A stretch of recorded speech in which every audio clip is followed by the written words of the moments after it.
All right. Yeah, thank you. You too. So let's go back to Lichess. I'm gonna take like a brief break here, just a minute or two. Oh wow, what? Let's do it. McNutty 2506. Let's play this game and then take a break. Just a brief one. I'd like to get my water is empty and I'd like to get something else to drink. So cool. We get to play at 2500. How often do you get to do that? Let's play my normal opening, normal way. 2500 says I know how to beat this. I know these moves. So like the idea is just bishop out and queen out. And part of White's idea is it's trying to work against my bishop development because the queen will attack b7 while the bishop attacks here. And a new move that I've been trying lately after bishop c4 is actually just b5, which is kind of a weird response, but the idea is don't allow the battery. You know, why let these guys attack over this? Probably wrong. And this gentleman or female, either way, will show me why it's wrong most likely. But yeah, bishop here and possibly b5 can get played as well. Okay, so my usual move, just the pawn moves up again. And it's got to look kind of crazy. If you haven't seen this before, this has been my opening. Hey, look at that. Good game, good game, good game. Cool. All right. So now, yeah, we develop the bishop. Do we develop the bishop? Yeah, develop the bishop. The queen can come out, but it's not with that pressure yet. So pawn out. So no new moves yet from the 2500 against my opening, and that's usually a decent sign, right? If you're playing an opening you like, and I might still lose, but so far no new moves. So I don't think I necessarily just want a quick. You might say I'm playing someone so high rated. If I trade off all the pieces, I can get a draw. No. If every one of your moves is one move take, well that's two moves to trade off every piece, and your opponent's actually getting an extra move on you every time you do that. So they have to come off naturally. You can't just play for the trades and expect to win. And that's not good chess anyway. Like, maybe if you're really low rated and it'd be super exciting to beat somebody, do it, I guess. You know, if it means a lot to you get the win or whatever. But in this case, I just want to play a good quality game. Yeah, so yeah, I'm not just gonna play like bishop d6. And also, maybe my bishop has some ideas later on. Maybe there'll be some neat. It looks pretty passive right now, obviously, but there's always like the idea of coming out supported by the rook, and on a kingside castle, there's the rare times where the queen ends up on one of these dark squares. Bishop pins queen to king. It's happened enough time. I'd like to keep it around. And this bishop, although an attacker, it's always a helpmater. It helps out with mate, but it's never like, oh no, this bishop beat me in a game. Maybe once or twice the queen got in there and did something, but so d5 is my idea. And then if this move, I haven't necessarily lost anything either. I can harass the pawn immediately, and maybe there's something there, or even pin it to the queen. I don't know. I'd like to castle queenside next.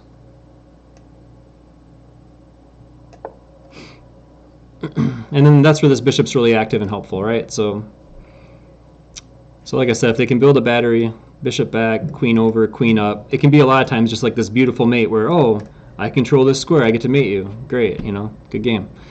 So you definitely have to be careful of that.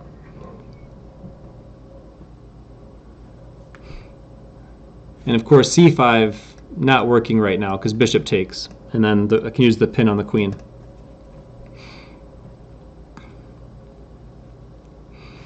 So yeah, that's what's going on right now.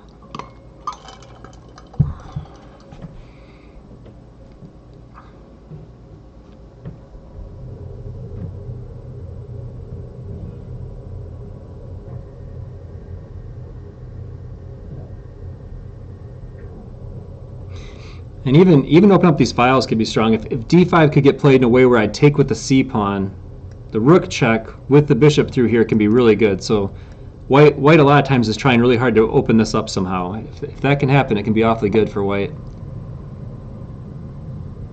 Just queen back, huh?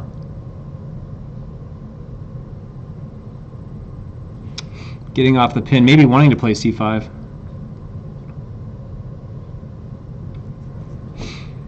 Pause.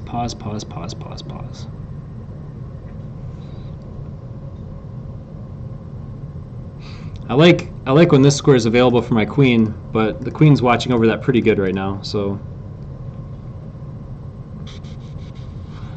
maybe bishop. No, I can't. And it's a trick to play bishop out too, because bishop out, bishop takes, rook takes, c5. And it's like, oh, that didn't work out so great.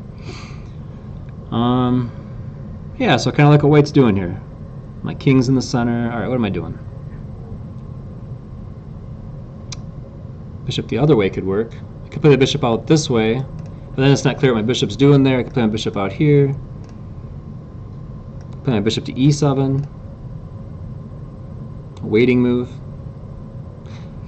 But my queen might be getting stuck over here too. That might be part of what's happening. And it's not clear, like after these two moves, maybe I'm just getting close to losing a queen, you know? That could be a problem.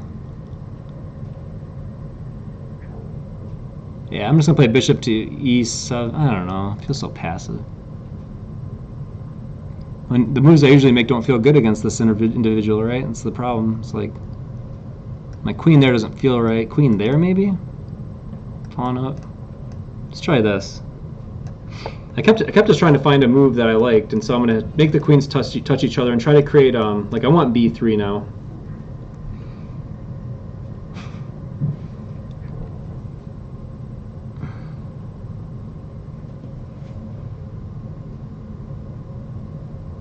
My knight get trapped over there? I don't know.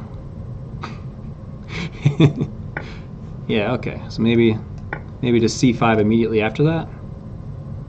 Trying to get the knight caught over here. Didn't play it immediately. All right, well, I'm definitely going to dance back now because it seems the knight could have got caught over there. Okay. We have the same problem again with the knight back where it was.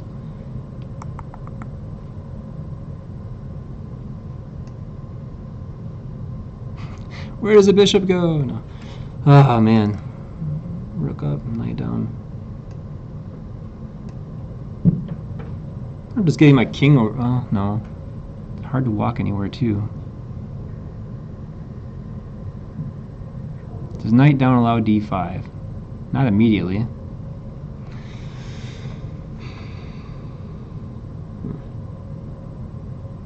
I'm actually considering knight back to a8 of all moves. That can't be right, though. The knight needs to fight for this square. Needs to hope to get there eventually.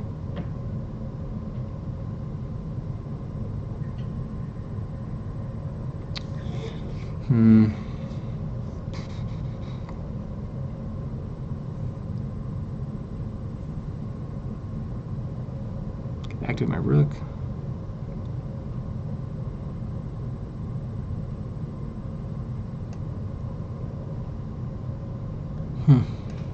This bishop's got to move. It's got to be the move. I just can't seem to make it work out right.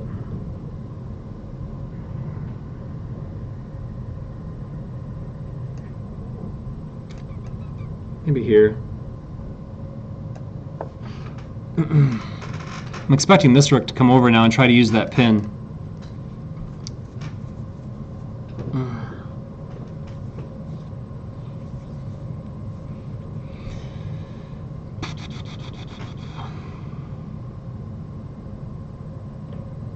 And I've always got to keep a watchful eye on this pawn too. Unfortunately, that's part of the part of what's going on.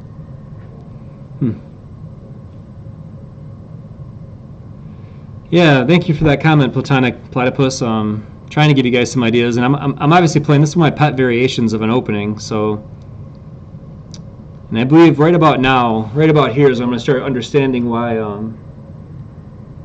maybe I shouldn't be playing this as much as I've been playing it. Yeah, okay, so this is to create an outside passer. That makes sense. But on a plus note, I'm no longer watching after that for a minute, so that's kind of nice. All right.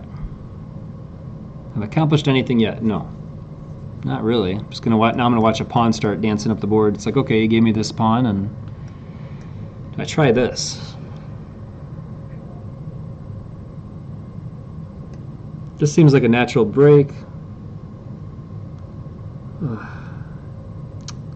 But I'm essentially introducing, after that move, I'm basically saying I'll have a queenside minority against a queenside majority, and my opponent could end up with passed pawns on both sides of the board, and I ended up with this little cluster in the center. So I don't know if that move really makes sense here as much as I want it to.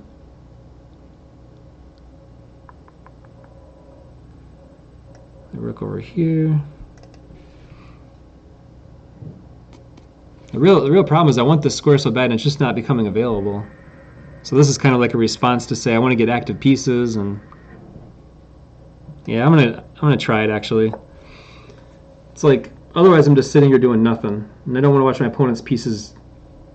Maybe even c5. Maybe I should have played that a moment ago. Maybe here c5 was actually better because I've wasted time, right? I played the bishop out first, and now I'm saying take my pawn so my bishop moves again. So that doesn't seem like it's right, but. Part of the idea, though, is maybe then e5 later on could be a thing, or, you know, I don't know. All right, moves up. Great.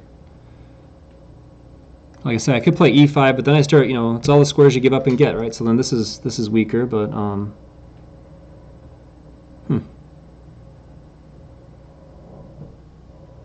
yeah, go ahead, take your square. All right. Maybe just this and then bishop threatens. Maybe rook over first. So I'm thinking about is rook over, pawn up, and if my bishop can get here and attack this pawn, this pawn could be, you know, maybe rook moves up. But I'm trying to put pressure on these two pawns, and not allow the rooks to come off the board quite yet. So at least I got active pieces.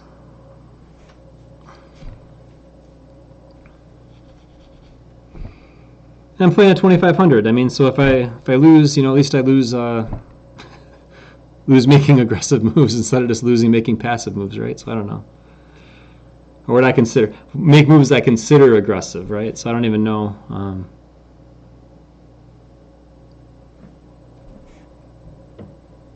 I guess this could be a try to trade off the bishops, but then I think I go up here and just attack that pawn, like I said. That's really my next idea, is to come here. I mean, could try double on the rooks as well, and then the rook would keep my bishop out. And then with the rook there, I could try pawn up. Oh, I gotta be careful. This pawn moving forward doesn't quite work because as long as that bishop's on the board. This could be a one-hit wonder bishop. There's one good move in the position. If I get to play this, everything else, I start feeling like it's a mistake, right?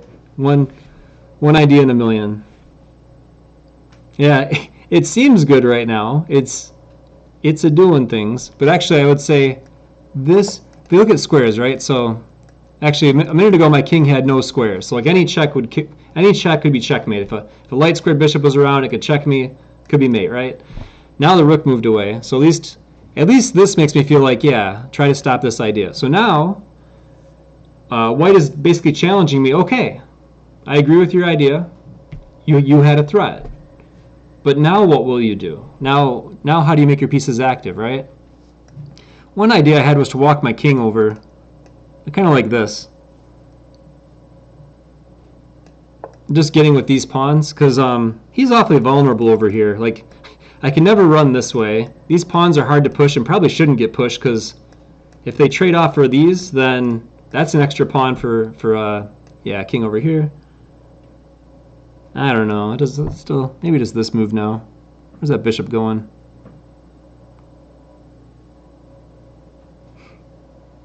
Yeah, like this. Maybe my king can even walk to more active squares, right? Maybe my king. I like my king here. Let's put my king on an active square, and of course I'll have to watch out like for you know, pinning and trying like these kind of checks and such. But I've got a pawn threatened. I guess I could have just taken the pawn a minute ago. Playing at 2,500, I won a pawn and I didn't take it. That's bad. I play e5. I'm threatening a pawn. King e6. I don't need the pawn. Pawn schmon. 2,500. Who needs it? That's so wrong. Guards the pawn I left unguarded. That makes sense.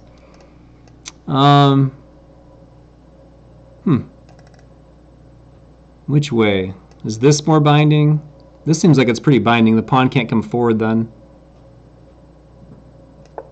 So yeah, I'm going to try to keep that pawn from, because obviously the pawn comes forward once, and then, oh, there's the bishop, it comes forward again. There's the rook, comes forward again. Well, let's hold the pawn back there. And this is hard to fight for because of this bishop. It's like, you know, rook over, rook up. But then as the rook comes over, the pawn becomes a weakness behind, right? So it's hard to walk around to where the rook wants to be here, but it's just tough to get there. All right, bishop out, great. I can even consider f5, e4. But what's the problem with f5? Well, knight check. That seems annoying. This is the next piece to improve. Maybe knight back, knight up, knight in. That seems good. Let's go after the slow. Oh, look at this though. My bishop's about to get kicked. So yeah, so then it is time for the knight to move then. Ah, kicked and kicked. If I can move the bishop preemptively, c4 will need to be protected first. So yeah, and then my knight's path is here, here, and here. So I'm gonna go back here, here. I'm gonna go back here, and I'm gonna go after my knight moves. Now this is also controlling c4 right now. So like this isn't possible. All right, cool. Whew.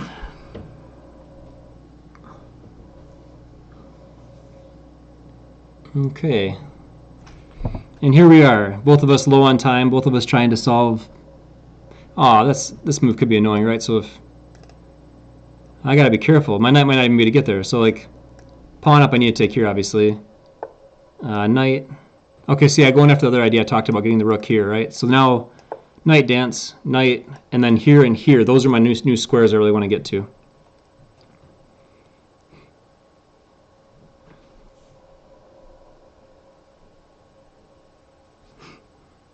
So yeah, pretty fun game so far.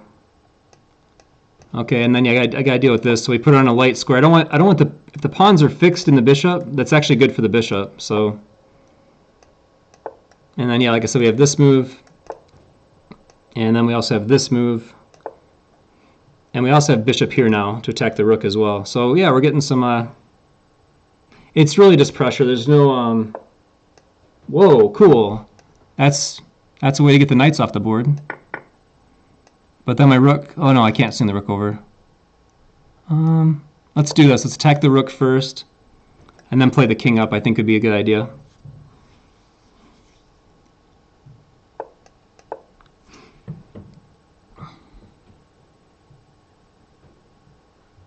I don't even know what I'm doing with this king move. Maybe just in time trouble trying to make a move. Yeah, okay, take there. Threaten the rook. Oh, and if I take the pawn, I lose my piece. So I'm going to go over here. I'm not going to lose that way. That would have been sad. Darn it. So get behind this pawn, I guess. Behind the passed pawn is better. My bad. My king's getting a bit hairy here. Rook down. All right. So now we're trying to control these squares against the king and the rook. Or king and the pawns, rather. Back on the open file. My king has pressure here, which is great.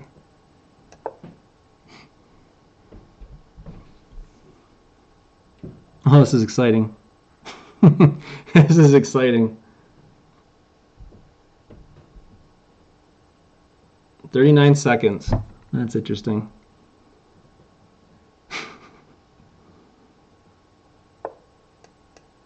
Check. And then maybe trying to push that pawn. That makes sense. Okay. I think I can go round that little guy up, though. Don't think that pawn can go immediately anyway. And then there's still this whole nonsense over here, whatever. All right. Basically saying, hey, can I mate you or can I win your rook? Check. Nice. Okay. There's a threat. Maybe here. Because I don't think the check's about winning this pawn. That's what the check's about. So let's okay. Here I guess. I don't know. Both of us kind of dancing around right now, trying to figure out what pieces should be where. Keep your king up. Go back down. Try to win that pawn again. Yeah. Okay. Right. Both of us just racing here. I think he's got it figured out though. The rook's oh, maybe not. Maybe not. Maybe not so easy. Then this move, right? Surprise! No passed pawn win for you. No. 14 seconds, 13 seconds, 12. Will I beat a 2500? Not in my life, right? And I think we just take this way to stay on the pawn. And just follow the pawn down and win it, right? Sounds good to me. Okay, that's a threat, so guard that one. King down, all right. Capture. I'm running up a lot of pawns here, it looks like. I mean, that's... Don't even have to stay with that pawn. Just let that pawn go. Let's go attack this one. Look, I think I mean, that looks like a lot, right? I mean, stay with these pawns. The connected passers are the important ones. And yeah, this is a win. This is such a win. The king's not even in front of the pawns. No, you're not 12 seconds on your clock. No. Pawn up. So yeah, I just threatened the queen. King over. Got it.